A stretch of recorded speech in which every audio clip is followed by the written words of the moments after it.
ಗುರುಜಿ, ಮೂರು ಶ್ರೀಗಳ ಮರುಳ ಸಿದ್ದೇಶ್ವರ ಒಂದು ಪವಾಡಗಳ ಕುರಿತು ಒಂಥರ ಸರಣಿಗಳ ಸರಮಾಲೆನೆ ಬರ್ತಾ ಇದೆ ನಮ್ಮ ಬೃಹತ್ ಬ್ರಹ್ಮಾಂಡ ಕಾರ್ಯಕ್ರಮ. ತುಂಬಾ ಹೆಮ್ಮೆ ಅನ್ಸುತ್ತೆ, ನಮ್ಮ ಕರ್ನಾಟಕ ರಾಜ್ಯದಲ್ಲಿ ಅವರ ಜೀವಂತ ಗದ್ದುಗೆ ಇದೆ ಅಂತ. ನೀವು ಹೇಳ್ತಿದ್ರಿ, ಈ ಒಂದು ಶಿವನ ಮಹಿಮೆಯನ್ನ ಸಾರ್ತಾ ಅವರು ಊರುಗಳಿಗೆ ಹೋಗುವಾಗ ಗೌಡನ ಹೆಂಡತಿ ಅವರನ್ನ ನಿರ್ಲಕ್ಷ್ಯ ಮಾಡಿದ್ದಕ್ಕಾಗಿ ಏನೆಲ್ಲ ಅನುಭವಿಸ್ಬೇಕಾಯ್ತು ಅಂತ. ಜೊತೆಗೆ ಒಂದು ನೀತಿ ಪಾಠ ಕೂಡ ಇದೆ ನಮ್ಗೆ. ಯಾರಾದ್ರೂ ಜಂಗಮರು ನಮ್ಮ ಮನೆ ಬಾಗಿಲಿಗೆ ಬಂದು ಭಿಕ್ಷಾಂದೇಹಿ ಅಂದ್ರೆ ಖಂಡಿತವಾಗ್ಲೂ ನಾವು ಅವ್ರಿಗೆ ಸತ್ಕರಿಸಬೇಕು ಅಂತ ತಿಳಿಸುತ್ತೆ. ಮುಂದೇನಾಯ್ತು ಗುರುಜಿ? ಈ ಸತ್ಕರಣೆ ಯಾವತ್ತೂ ಆಧಾರವಾಗಿರಬೇಕು. ಜೀವನದಲ್ಲಿ ಯಾರಾದರೂ ಬಂದರೆ ಬನ್ನಿ ಕೂತ್ಕೊಳ್ಳಿ ಅನ್ಬೇಕು. ಕೊಡೋದು ಬಿಡೋದು ಮುಂದಕ್ಕೆ, ಆದರೂ ಸಹ ಬಂದವರನ್ನ ಬನ್ನಿ ಕೂತ್ಕೊಳ್ಳಿ, ನೀರು ಕುಡಿತೀರಾ ಅಂತ ಕೇಳೋ ವಾಯಿ ಇರಬೇಕು. ಪ್ರತಿಯೊಬ್ಬರಿಗೂ ಆ ಸಂಸ್ಕಾರ ತನ್ನಲ್ಲೇ ಬಂದಿರಬೇಕು. ಬರದಿದ್ದವರು ಎಷ್ಟು ಜನ ಇದ್ದಾರೆ. ಆದರೂ ಈ ಶಿವಂ ವಾಸ್ತುವಲ್ಲಿ ನಾವು ಕೃಪಾ ಕಟಾಕ್ಷ ಅಂತ ಹೇಳಿ ಮನೆ ಗೃಹಿಣಿ ಎಷ್ಟು ಚೆನ್ನಾಗಿರಬೇಕು ಅಂತ ಹೇಳ್ತೀವಿ. ಶಿವನು ವಾಸ್ತು ಪುರುಷನಾಗಿದ್ದಾಗ ಮನೆಯಲ್ಲಿ ಹೆಣ್ಣಿಗೆ ವಾಸ್ತುಯುತವಾಗಿ ಹೀಗೆ ಇರಬೇಕು, ಹಾಗೆ ಒಂದು ಸಂಸ್ಕಾರ ಹೇಳ್ತೀವಿ. ಆದರೆ ಇವತ್ತಿನ ದಿವಸ ಅಂಥ ಒಂದು ಸಿದ್ಧಿಪುರುಷ ಇಡೀ ಜಗತ್ತಿನ ವಾಸ್ತುನೇ ಸರಿಪಡಿಸ್ತಾನ, ಎಲ್ಲರ ಮನಸ್ಸನ್ನು ಗೆಲ್ತಾನ. ಇದೆಲ್ಲ ನಿಜ ಸಾಕ್ಷಿಕರ ಆ ಶಿವನ ಕುರಿತು. ಶಿವ ನೋಡಿ, ನಾವು ಯಾವುದೇ ಒಂದು ಕಾರ್ಯಕ್ರಮ ಮಾಡಲಿ ಈಶ್ವರ ಇರ್ತಾನೆ, ಯಾವುದೇ ಒಂದು ಕಾರ್ಯಕ್ರಮ ಮಹಾವಿಷ್ಣು ಇರ್ತಾನೆ. ಅಂದರೆ ಶಿವನು ಬೇರೆ ಅಲ್ಲ, ವಿಷ್ಣು ಬೇರೆ ಅಲ್ಲ ಅಂತ ಒಂದೇ ನೀತಿ ಪಾಠ ನಮ್ಮ ಈ ಬೃಹತ್ ಬ್ರಹ್ಮಾಂಡ ಕಾರ್ಯಕ್ರಮ. ಇಂಥ ಒಂದು ಬ್ರಹ್ಮಾಂಡ ಕಾರ್ಯಕ್ರಮಕ್ಕೆ ಮೊದಲು ಶಿವನ್ ಕರೆಸ್ಬಿಡೋಣ, ತದನಂತರ ಪರಮಾತ್ಮ ಕೃಪಾಕಟಾಕ್ಷ ಹೇಗೆ ಅನ್ನೋದು. ಏನನ್ಕೊಂಡ್ರೆ ಶಿವಂ ವಾಸ್ತು ಅನ್ಕೊಂಡ್ರ? ಖಂಡಿತ ಇಲ್ಲ. ಅದಕ್ಕೆ ನಿಮಗೆಲ್ಲ ಜ್ಞಾಪಕ ಇದೆಯೋ ಇಲ್ವೋ ಅಂತ ಮರಳ ಪೆದ್ದುಗಳ ಮರಳ ಸಿದ್ದೇಶ. ಬನ್ನಿ ಕುಪ್ಪುರೀಶ್ವರನ್ ಕರೆಯೋಣ.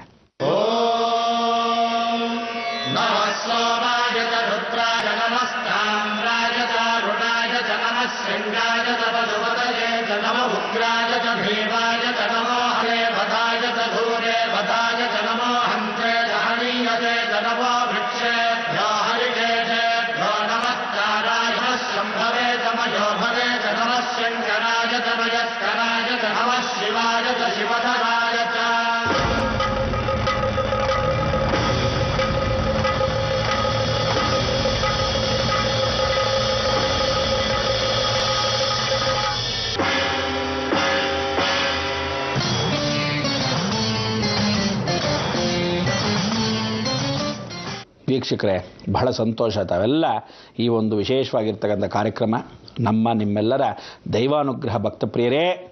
ಇವತ್ತಿನ ಆ ಒಂದು ಅನುಗ್ರಹ ಬಂತನ ಒಂದು ವಿಶೇಷವಾಗಿರ್ತಕ್ಕಂಥ ಸಿದ್ಧರ ಪುರುಷನ ಅನುಗ್ರಹ. ಈ ಸಿದ್ಧಿಪುರುಷ ಸಿದ್ಧಿ ಸಾಧನೆಯನ್ನು ಎಲ್ಲೆಲ್ಲಿ ಮಾಡಿದ್ದಾರೆ, ಯಾತಕ್ಕೆ ಇದನ್ನೆಲ್ಲ ಹೇಳ್ತಾ ಹೋಗ್ತಿದ್ದೀವಿ ಅಂದರೆ, ಒಂದು ಗ್ರಾಮದಿಂದ ಮತ್ತೊಂದು ಗ್ರಾಮಕ್ಕೆ ಹೋದಾಗ ಮನುಷ್ಯ ಏನು ಮಾಡಬೇಕು, ಆ ಕ್ಷೇತ್ರದ ಮಹಿಮೆಯನ್ನು ತಿಳ್ಕೋಬೇಕು. ಆ ಕ್ಷೇತ್ರಕ್ಕೆ ಹೋದಾಗ ಒಂದು ದೇವಸ್ಥಾನಕ್ಕೆ ಹೋದ್ರಾದರೂ ಆ ದೇವಸ್ಥಾನ ವಿಚಾರವನ್ನು ತಿಳ್ಕೋಬೇಕು, ಅಲ್ಲಿರ್ತಕ್ಕಂಥ ಮಹಿಮೆಯನ್ನು ತಿಳ್ಕೋಬೇಕು. ಯಾರೋ ದೊಡ್ಡ ವ್ಯಕ್ತಿ ಮಾತ್ರ ತಿಳ್ಕೊಂಡ್ರೆ ಪ್ರಯೋಜನವಿಲ್ಲ, ನೀವು ತಿಳ್ಕೋಬೇಕು. ಅದನ್ನು ಮೊಮ್ಮಕ್ಕಳವ್ರಿಗೂ ಹರಿಮಕ್ಕಳವ್ರಿಗೂ ಮುಂದಿನ ಪೀಳಿಗೆಯವ್ರಿಗೂ ಎಲ್ಲರಿಗೂ ಸಾರಬೇಕು. ಇದನ್ನು ಎಂದೆಂದು ಸಾರ್ತಾ ಹೋದಾಗ ಜೀವಂತವಾಗಿರುತ್ತೆ, ಅಮರವಾಗಿರುತ್ತೆ ಆ ಜೀವಂತ ಗದ್ದಿಗೆಯ ಮಹಿಮೆಗಳು. ಇಂಥ ಒಂದು ಮಹಿಮೆಗಳಲ್ಲಿ ಸಾಕಷ್ಟು ಜನ ವೀರಶೈವರು ಇವತ್ತಿನ ದಿವಸ ಆ ಮಟ್ಟಿಗೆ ವಿಶೇಷವಾಗಿರ್ತಕ್ಕಂಥ ಸಾನ್ನಿಧ್ಯವನ್ನು ಹೊಂದಿಕೊಂಡಿದ್ದಾರೆ. ಇದು ಬಾಳೆಹೊನ್ನೂರು ವಿಶೇಷವಾಗಿರ್ತಕ್ಕಂಥ ರಂಭಾಪುರಿ ಶಾಖೆಯ ಮಠ.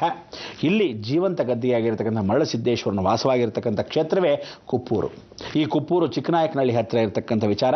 ಆ ಕುಪ್ಪೂರ ಈಶ ಮರಳ ಸಿದ್ದೇಶ. ಈ ಒಂದು ಗದ್ದಿಗೆಯಲ್ಲಿರ್ತಕ್ಕಂಥ ಪವಾಡ ಪುರುಷರಾಗಿರ್ತಕ್ಕಂಥ ಸಿದ್ದೇಶ್ವರನ ಅನುಗ್ರಹ ಎಲ್ಲಿಂದ ಇಲ್ಲಿ, ಕಾಶ್ಮೀರದಿಂದ ಕನ್ಯಾಕುಮಾರಿ ಇದ್ದ ಹಾಗೆ ಭ್ರಮರಾಂಬಿಕೆಯಿಂದ ಹಿಡಿದು ಕೊನೆಗೆ ಕುಪ್ಪೂರವರೆಗೂ ಆಂಧ್ರ ಆಗಲಿ, ತಮಿಳುನಾಡಾಗಲಿ, ಸುತ್ತಮುತ್ತಲ ಗ್ರಾಮಗಳಲ್ಲಾಗಲಿ ಅವರ ಸಂಚಾರ ಶಿವನ ಧ್ಯಾನ. ಇಂಥ ಒಂದು ಧ್ಯಾನದಲ್ಲಿ ಇವತ್ತು ಬಂದಿರತಕ್ಕಂಥ ವಿಚಾರ ನೀವು ಒಂದು ವಿಶೇಷ. ಅವರು ಎಲ್ಲಿ ಹೋದರು? ಮಾದಾಪುರದಿಂದ ಹೊಸಲು, ಅಂದರೆ ಹೊಸಲ ಒಳಭಾಗದಿಂದ ಹೊರಭಾಗ ಹೊರಟರು. ಈ ಊರಿಂದ ಮತ್ತೊಂದು ಊರು ಕಾಲಿಟ್ಟರು. ಆಗ ಸಸಿವಾಳ ಅಂದರೆ ಸಸಿಲ ಅಂತಕ್ಕಂಥದ್ದೇನು ಅಂದರೆ, ಈ ಸಸಿಗಳು ಏನಿರುತ್ತೆ ಜೀವನದಲ್ಲಿ ಪ್ರತಿಯೊಬ್ಬ ಮನುಷ್ಯ ಪುಟಾಣಿ ಮಕ್ಕಳು, ಈ ಜೀವ ಹೇಗೆ ಬರುತ್ತೆ ಸಸಿಗಳು? ಅದಕ್ಕೆ ಸಸಿವಾಳ ಅಂದರೆ ಎಲ್ಲಿ ಬೆಳೆಯುತ್ತೋ ಸಸಿಗಳು ಆ ಸ್ಥಳಕ್ಕೆ ಗಾವಳೆ ಆಗ್ತಾ ಇರ್ತಾರೆ. ಗುರುಗಳು ಹೋಗ್ತಾ ಇರ್ತಾರೆ. ನಾಳೆ ಈ ಊರಲ್ಲಿ ಬೆಳೆದಿದ್ದೀವಿ ಅಂದರೆ, ಈಗ ಹಾಕಿದ್ದೀವಿ ಪೈರು ಅಂದರೆ ಆ ಊರಿಗೆ ಹೋಗ್ತಾರೆ. ನಮಗೆ ಗೊತ್ತಿರಲ್ವಂತೆ. ಆ ಊರಲ್ಲಿ ಆಗ್ತಾನೆ ಎಲ್ಲರೂ ಬೀಜವನ್ನು ಬಿತ್ತುಬಿಟ್ಟಿದ್ರು. ನೋಡಿ, ಒಂದು ಊರಲ್ಲಿ ಬೀಜ ಬಿತ್ತರು, ಅದಾದಮೇಲೆ ಅಲ್ಲಿ ಬೆಳೀತಾ ಬಂತು, ತದನಂತರ ಬೇರೆ ಊರಿಗೆ ಹೋದ್ರು. ಹಾಗೆ ಬಂತ ಇಲ್ಲಿರ್ತಕ್ಕಂಥ ವಿಚಾರ. ಸಸಿವಾಳ ಅನ್ನೋ ಊರೇನು ಅಂದರೆ, ಪುಟ್ಟದಾಗಿ ಬೇಕಂತ ಗ್ರಾಮದಲ್ಲಿ ಆ ಊರಲ್ಲಿ ಒಂದು ಪುಟ್ಟು ಮಕ್ಕಳು. ಇಲ್ಲಿ ಈ ಊರಲ್ಲಿ ಬರೀ ಮಕ್ಕಳ ಸಾಲೆ ಜಾಸ್ತಿ, ಅಂದರೆ ಎಲ್ಲರೂ ದೊಡ್ಡವರಿಗಿಂತ ಮಕ್ಕಳು ಬಹಳಷ್ಟು ಇದ್ದರಂತೆ.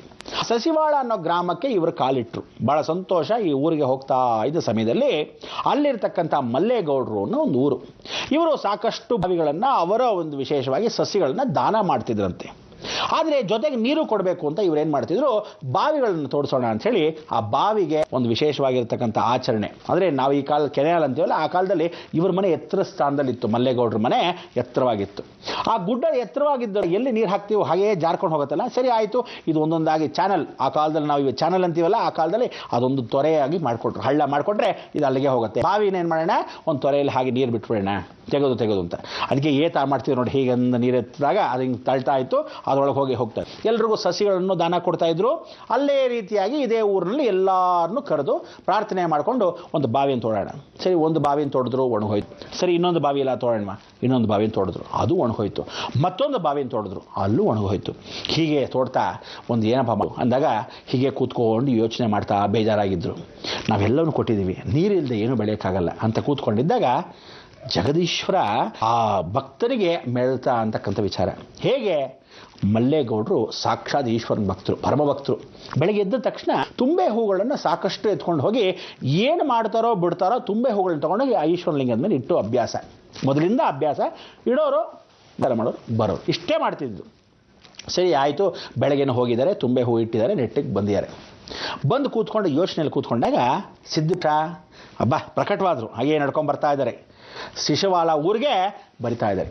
ಅದಕ್ಕೆ ಸಸಿವಾಳ ಅಂತಕ್ಕಂಥ ಈ ಗ್ರಾಮದಲ್ಲಿ ಒಳಭಾಗದಲ್ಲಿ ಸಸಿ ಇದ್ದ ಹಾಗೆ ಅವ್ರು ನಡ್ಕೊಂಡು ಬರ್ತಾ ಇದ್ದಾರೆ. ಒಂದೊಂದೇ ಸಸಿಗಳು ಹಾಗೆ ಹೂಗಳೆಲ್ಲ ಚಿಮ್ತಾ ಇದೆ. ಅವ್ರು ನಡೆದಾಗೆಲ್ಲ ಎಲ್ಲೆಲ್ಲೋ ಹೂಗಳನ್ನೆಲ್ಲ ಹೀಗೆ ನಾವು ಅಕಸ್ಮಾತ್ ನೋಡ್ತೀರ, ಕೆಲವರೆಲ್ಲ ಫಿಲ್ಮಲ್ಲಿ ಓಡಾಡ್ತಾ ಇದ್ದ ಸಮಯದಲ್ಲಿ ಆಹಾ ಹಿಂಗೆ ಹೂಗಳೆಲ್ಲ ಅರಳುತ್ತೆ, ಗ್ರಾಫಿಕ್ಸಲ್ಲೇನೋ ಮಾಡ್ತಾರೆ ಪಾಪ. ಆದರೆ ಆ ಕಾಲದಲ್ಲಿ ನಿಜವಾಗ್ಲೂ ಅವ್ರು ನಡ್ಕೊಂಡು ಬರ್ತಾ ಇದ್ದಾಗ ಹೂಗಳೆಲ್ಲ ಅರಳ್ತಾ ಇದ್ವೇನೋ, ಇವ್ರು ಕಾಲಿಟ್ಟ ಜಾಗ ಎಲ್ಲ ಹೂಗಳು ಆಗ್ತಿದ್ವೇನೋ, ಆ ಸಸಿಗಳೆಲ್ಲ ಬಂದುಬಿಡ್ತಾ ಇದ್ವೇನೋ ಅನ್ನೋರಿ ಅವ್ರು ಕಾಲಿಟ್ಕೊಂಡು ಬರ್ತಾ ಇದ್ದಾರೆ, ನಡ್ಕೊಂಡು ಬರ್ತಾ ಇದ್ದಾರೆ, ಒಣಗಿದ ಜಾಗ ಎಲ್ಲ ಅಭಿವೃದ್ಧಿ ಆಗ್ತಾ ಇದೆ. ಇದನ್ನು ನೋಡಿ ಪರಿಪೂರ್ಣವಾಗಿ ಅನುಗ್ರಹ ಸಂತೋಷವಾಗೋಯ್ತು. ಊರಿನವರೆಲ್ಲ ಓಡಿ ಬರ್ತಾರೆ, ಮಲ್ಲೇಗೌಡ ಕತೆ ಹೇಳ್ತಾರೆ.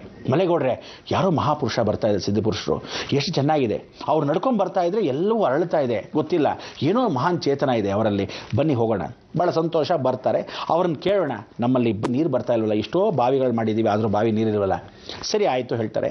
ಆವಾಗ ಸಿದ್ಧಪುರುಷರನ್ನ ಕಾಲು ಹಿಡಿದು ನಮಸ್ಕಾರ ಮಾಡ್ತಾರೆ. ಮಹಾಪುರುಷರೇ, ನಾನು ಈಶ್ವರನ ಪರಮ ಭಕ್ತ, ಈ ಥರ ಪೂಜೆ ಕಾರ್ಯವನ್ನು ಮಾಡ್ಕೊಂಡು ಬಂದಿದ್ದೀನಿ, ಭಾಳ ಸಂತೋಷ. ಆದರೆ ಬಾವಿಗೆ ನೀರು ಎಲ್ರಿಗೂ ಸಸಿಗಳನ್ನು ಕೊಡ್ತಾ ಇದ್ದೆ, ನೀರಿಲ್ಲದೆ ಏನೋ ಮಾಡೋಕ್ಕಾಗಲ್ಲ. ಸರಿ ಆಯ್ತಪ್ಪ, ಬಾಯಿಲಿ ನಾನು ಹೇಳ್ದ ಇತ್ಯಾ ಅಂತಾರೆ. ಹ್ಞೂ, ನಿನ್ನ ಮನೆ ಮುಂದೆ ಬಾವಿನ ತೋರಿಸು ಅಂತಾರೆ. ಅದಕ್ಕೆ ಎಲ್ಲ ಬಿಟ್ಟು ನನ್ನ ಮನೆ ಮುಂದೆನೇ ತೋರಿಸ್ಬೇಕಾ ಅಂತ. ನಾನು ಹೇಳ್ದಷ್ಟು ಕೇಳೋ, ಬಾವಿನ ತೋರಿಸು. ಸರಿ, ಬಾವಿನ ಅಗೆಯಕ್ಕೆ ಬಂದ್ರೋ, ಯಾರಲ್ಲೇ ಎಲ್ಲ ಅಂತ ಕರೆದ್ರು. ಎಲ್ಲರೂ ಕೆಲಸದವರೆಲ್ಲ ಬಂದರು, ಎಲ್ಲ ಅಗೆಯಕ್ಕೆ ಶುರು ಮಾಡಿದ್ರು. ಪ್ರಾರಂಭವಾಯಿತು, ಅಗೆಯೋದಕ್ಕೆ ಶುರು ಮಾಡಿದ್ರು. ಆಳಕ್ಕೆ ಹೋಗ್ತಿದ್ದಾರೆ, ನೀರೇ ಬಂದಿಲ್ಲ. ಈ ನೀರು ಬರೆದಿದ್ದಾಗ ಮತ್ತಷ್ಟು ಆಶ್ಚರ್ಯ ಆಯಿತು, ಒಂದಷ್ಟು ಬೇಜಾರಾಯಿತು. ಇದೇನು ನೀರೇ ಬಂದಿಲ್ಲ, ಈ ಮಹಾಪುರುಷ ಅಂತಾರೆ, ಈ ಕಡೆ ನೀರು ಬಂದ, ಯೋಚನೆ ಮಾಡಿ ಬನ್ನಿ ಅಂಥೇಳಿ ಯಾವಾಗಲೂ ಈ ಸಿದ್ಧಪುರುಷರು ಒಂದು ಬೆತ್ತವನ್ನು ಇಟ್ಕೊತಾ ಇದ್ರು. ಯಾರೋ ನಮ್ಮ ಮರಳಿಸಿದ್ದ. ಆಗ ಆ ಬೆತ್ತವನ್ನು ತಾವೇ ಸ್ವತಃ ಹಳ್ಳದಲ್ಲಿ ಇಳಿತಾರೆ. ಇಳಿದು ಒಳಭಾಗದಲ್ಲಿ ಪ್ರಾರ್ಥನೆ ಮಾಡಿ, ಗಂಗೆ ಬಾಮ್ಮ, ಜಗನ್ಮಾತೆ ಗಂಗೆ, ಯಾತಕ್ಕೆ ಈ ಊರಲ್ಲಿ ಹೀಗೆ ಮಗಿಟ್ಕೊಂಡಿರ್ತಕ್ಕಂಥ ಈ ಜೀವನವನ್ನು ಇವರಿಗೆಲ್ಲರಿಗೂ ಸಿದ್ಧಿ ಸಾಧನೆ ನಾನು ಕೊಡಬೇಕು ಅಂದ್ಕೊಂಡಿದ್ದೀನಿ. ನೀನು ಪರಮೇಶ್ವರನ ತಲೆಯ ಮೇಲೆ ಕೂತಿದ್ರೆ ಏನು ಪ್ರಯೋಜನ? ಒಣಗೋಗ್ತಾ ಇದೆ ಈ ಜೀವನ. ಈ ಜೀವನವನ್ನು ನಾನು ಹೇಗೆ ಬರ್ತಾ ಇದ್ಕಂಥ ಒಂದು ಸಾಧನೆಯ ಶಿವನ ಅನುಗ್ರಹವನ್ನು ಪಡಿತಾ ಇದ್ದೀನೋ, ನೀನು ಬಂದು ಇವ್ರ ಜನ್ಮ ಪಾವನವನ್ನು ಮಾಡು ಅಂಥೇಳಿ ಗಂಗೆಯನ್ನು ಆ ಬೆತ್ತದಲ್ಲಿ ಹೊಡಿತಾರೆ, ಒಳಗಡೆ ಇರ್ತಕ್ಕಂಥ ಆಳದಲ್ಲಿರ್ತಕ್ಕಂಥ ಹಳ್ಳದಲ್ಲಿ. ಇವತ್ತಿಗೂ ಸಮೃದ್ಧಿಯಾಗಿ ನೀರು ಗಂಗೆ ಉದ್ಭವ ಆಗ್ತಾಳೆ, ಜೋರಾಗಿ ಎತ್ತರಾಕಾರದಲ್ಲಿ. ಜಲ ಸಮೃದ್ಧಿ. ಈ ಆನಂದವನ್ನು ನೋಡಿ ತಡಿಲಾರದೆ ಶರಣು ಅಂತ ಹೇಳಿ ನಮಸ್ಕಾರ ಮಾಡಿಕೊಂಡ್ರು. ಯಾರೋ ಆ ಮಲ್ಲೇಗೌಡರು. ಹೀಗೆ ಊರಿನವರೆಲ್ಲ, ಗ್ರಾಮಸ್ಥರೆಲ್ಲ, ಊರಿಂದ ಹರಡಿ, ಇನ್ನೊಂದು ಊರಿಂದ ಹರಡಿ, ಎಲ್ಲ ಸುತ್ತಮುತ್ತಲು ಇರ್ತಕ್ಕಂಥ ಶಶಿವಾಳ ಗ್ರಾಮದವರು ಎಲ್ಲರೂ ಬಂದು ನಮಸ್ಕಾರ ಮಾಡಿಕೊಂಡ್ರು. ಇವತ್ತಿಗೂ ಏನು ಸಂಬಂಧ ಗೊತ್ತಾ? ನೀವು ನಂಬ್ತಿರೋ ಬಿಡ್ತಿರೋ, ಯಾರು ಈ ಶಶಿವಾಳ ಅಂತಕ್ಕಂಥ ಗ್ರಾಮಕ್ಕೆ ಇವತ್ತಿಗೂ ಜೀವಂತವಾಗಿ ಪ್ರತಿಯೊಬ್ಬ ಮನುಷ್ಯ ಎಲ್ಲರೂ ಏನು ಅಂದ್ಕೊಂಡಿದ್ದಾರೆ, ಇವರೇ ನಮ್ಮ ತಂದೆ ಅಂತ ಭಾವನೆ ಇಟ್ಕೊಂಡ್ಬಿಟ್ಟು. ಯಾವತ್ತು ನೀರು ಬಂತೋ ಸಮೃದ್ಧಿ ಅಭಿವೃದ್ಧಿ ಆಯಿತು. ಜೀವನದಲ್ಲಿ ಏನೇನು ಸಸಿಗಳು ಹಾಕಿದ್ರು ಎಲ್ಲವೂ ಫಸಲಾಗಿ ಬಂತು. ವಿಶೇಷವಾಗಿ ಊರು ಸುತ್ತಮುತ್ತಲು ಇರೋ ಗ್ರಾಮ ಎಲ್ಲರಿಗೂ ಒಳ್ಳೇದಾಗ್ತಾ ಬಂತು.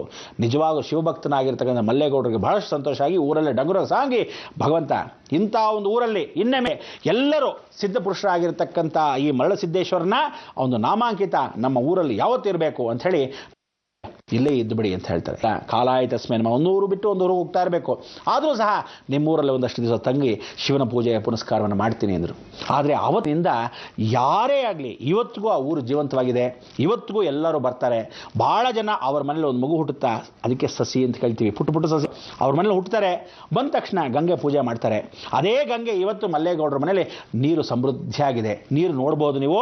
ಅದೇ ಜಾಗ ಇವತ್ತು ಆ ನೀರು ಸಮೃದ್ಧಿ ಆಗಿರ್ತಕ್ಕಂಥ ನೀರನ್ನು ಪ್ರೋಕ್ಷಣೆ ಮಾಡಿ ಮಕ್ಕಳಿಗೆ ಒಂದು ನಾಮಕರಣ ಮಾಡ್ತಾರೆ. ಏನು ಗೊತ್ತಾ ನಾಮಕರಣ? ಸಿದ್ಧನ ಹೆಸರೇ ಇಡ್ತಾರೆ. ಮರಳ ಸಿದ್ದೇಶ ಅಂತ. ಅಕಸ್ಮಾತ್ ಮರಳ ಅಂತ ಇಡ್ಬೋದು, ಇಲ್ಲ ಸಿದ್ದೇಶ್ವರೇ ಅಂತ ಇಡ್ಬೋದು, ಮರಳ ಸಿದ್ಧ ಅಂತ ಇಡ್ಬೋದು, ಅಥವಾ ಮರಳಮ್ಮ ಅಂತ ಇಡ್ಬೋದು, ಸಿದ್ಧಮ್ಮ ಅನ್ಬೋದು. ಅಂದರೆ ನೋಡಿ, ಹೆಣ್ಣಾಗ್ಲಿ ಗಂಡಾಗ್ಲಿ ಅಲ್ಲಿ ಸಿದ್ಧನ ಒಂದು ನಾಮಾಂಕಿತ ಒಂದು ಮನೆಯಲ್ಲಿ ಒಂದಾದರೂ ಆ ಮಕ್ಕಳ ಹೆಸರನ್ನು ಇಡ್ತಾರೆ. ಇವತ್ತಿಗೂ ವಿಶೇಷ ಅಂಥ ಒಂದು ಸಾನ್ನಿಧ್ಯ ಈ ಮರಳ ಸಿದ್ದೇಶ್ವರನ ಕ್ಷೇತ್ರ. ಅಭಿವೃದ್ಧಿ ಪೂರ್ವಕವಾಗಿ ಆ ಊರೆಲ್ಲ ಏನಾಯಿತು, ಸಸಿವಾಳ ಆಯಿತು. ಅಂದರೆ ಸಸಿಗಳು ಅಂದರೆ ಪುಟ್ಟದಾಗಿ ಜೀವಂತವಾಗಿ ಇರೋ ಮನುಷ್ಯ ಇವತ್ತಿಗೂ ಸಾರ್ಥಕತೆ. ಅದಕ್ಕೆ ದಯವಿಟ್ಟು ವೀಕ್ಷಕರೇ, ನಿಮಗೆ ಅಕಸ್ಮಾತ್ ಮಕ್ಕಳು ಹುಟ್ಟಿದ್ರೆ ಈ ಸಸಿವಾಳ ಅನ್ನೋ ಯಾಕೆಂದರೆ ಎಷ್ಟೋ ಜನ ಪ್ಲೇಗ್ ಅದು ಇದು ಬರುತ್ತೆ, ಮಕ್ಕಳು ರೋಗ ಅಂತಾರೆ, ಈ ಇಂಜೆಕ್ಷನ್ ಹಾಕ್ತಾರೆ, ಟೈಫಾಯ್ಡ್ ಅಂತಾರೆ. ಚಿಕ್ಕ ವಯಸ್ಸಲ್ಲಿ ಹುಟ್ಟಿದ ತಕ್ಷಣ ಜಾಂಡೀಸ್ ಅಂತ ಹೊಟ್ಟೆಲಿ ಇರುತ್ತೆ. ಗರ್ಭಕೋಶಕ್ಕೆ ಸರಿಯಾಗಿ ತಿಂದಿರಲ್ಲ. ಒಳಭಾಗದಲ್ಲಿ ಆ ಮಗು ಗರ್ಭಕೋಶಕ್ಕೆ ಊಟ ಆಹಾರೇ ಹೋಗಿರಲ್ಲ. ಸಣ್ಣಗೆ ಪೀಚಾಗಿರುತ್ತೆ ಮಗು. ಹೀಗೆ ಅಂತ ಡಾಕ್ಟ್ರು ನೋಡ್ತಾರೆ. ಏನು ಚೆನ್ನಾಗಿರುತ್ತೆ, ಗುಂಡಾಗಿರಬೇಕು, ಇಷ್ಟು ಪೌಂಡ್ ಇರಬೇಕು ಅಂತಿರುತ್ತೆ. ಏನೂ ಇಲ್ಲ.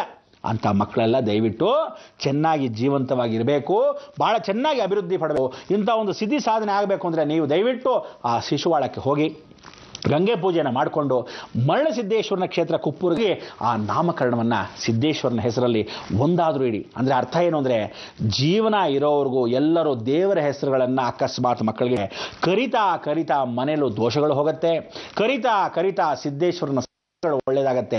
ಯಾವುದೋ ಟಮ್ಮಿ ರಮ್ಮಿ ಪಿಮ್ಮಿ ಅಂದ್ಕೊಂಡು ಕರ್ಕೊಂಡು ಹೆಸರು ಥರ ಕರ್ಕೊಂಡ್ರೆ ಪ್ರಾಣಿಗಳಿಗೆ ಏನು ಪ್ರಯೋಜನ? ದೇವ್ರ ಹೆಸರು ಹಂಗಾದರೂ ಮನೆ ತುಂಬ, ಬಾಯಿ ತುಂಬ, ಮನಸ್ಸು ತುಂಬ ಯಾವಾಗಲೂ ದೇವ್ರ ಹೆಸರುಗಳಾದರೂ ಹೇಳ್ಕೊಳ್ಳೋ ಅವಕಾಶವಾಗಲಿ ಆ ಕಾಲದಲ್ಲಿ ಹಿರಿಯರಿಟ್ಟರು.